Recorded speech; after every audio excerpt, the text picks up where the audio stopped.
on n'invente pas la roue. Ouais. Ouais. On l'améliore. On l'améliore. Bien Je entendu. pense que ce que nous vivons, c'est pratiquement la même chanson de partout, dans tous les pays ou au sein de toutes les fédérations. C'est certainement aujourd'hui le cas guinéen qui est au devant de l'actualité, mais intéressez-vous aux autres élections qui ont lieu dans les différents pays ou au sein des différentes fédérations. Vous allez vous rendre compte que c'est pratiquement les mêmes problèmes qui sont posés parce que c'est quasiment les mêmes acteurs. C'est un club, c'est un cercle restreint et puis c'est une élection qui concerne un monde bien précis.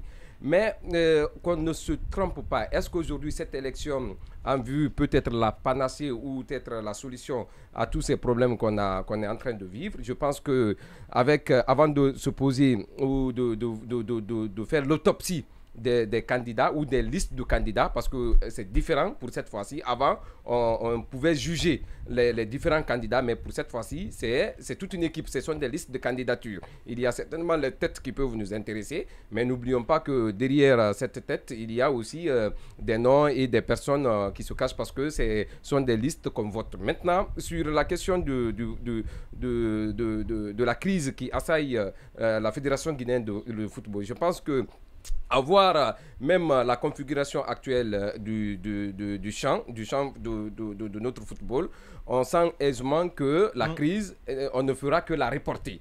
Parce que je vous assure, tant que le vrai choix des acteurs concernés par le football ne prend pas, comme on appelle, le vrai choix ne prend pas la commande, ça va être une crise différée. C'est différé. Ça, il faut avoir le courage de le dire. Le second aspect de mon analyse, c'est la question des candidats. Des candidats qui sont... Moi, je ne dirais pas que ce ne sont pas des candidats de conviction, mais ce sont des candidats par défaut.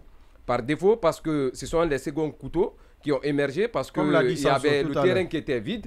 Il y a eu, pour ne pas laisser le terrain vide et à la merci d'autres personnes qui n'ont rien à voir avec le football. Donc, il y a eu des candidats qui ont été fabriqués juste pour certainement... Pour la circonstance. Mais je pense qu'avec...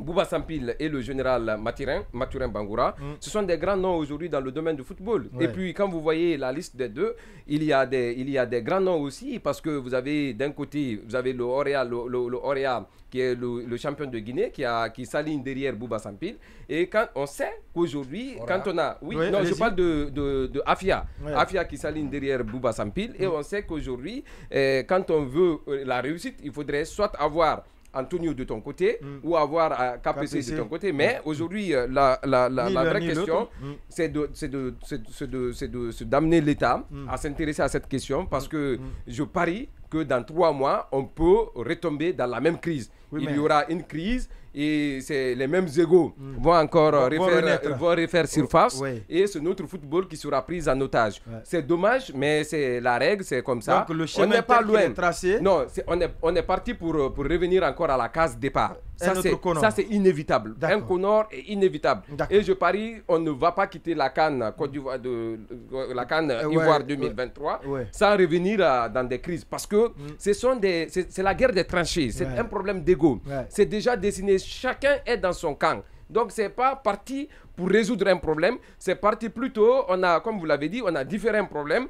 Mais rien n'est tard parce que l'État peut s'impliquer pour amener les différentes parties à avoir raison gardée et avoir l'avenir du pays. Parce que nous ne sommes pas les seuls sur la planète. Et notre problème, la fédération, comme quelqu'un le disait tout à l'heure en off, si toutefois on arrive ou on entretient une nouvelle crise, c'est foutu pour notre football parce que la FIFA a autre chose, a d'autres chats à fouetter. Malheureusement, on va se retrouver dans une crise.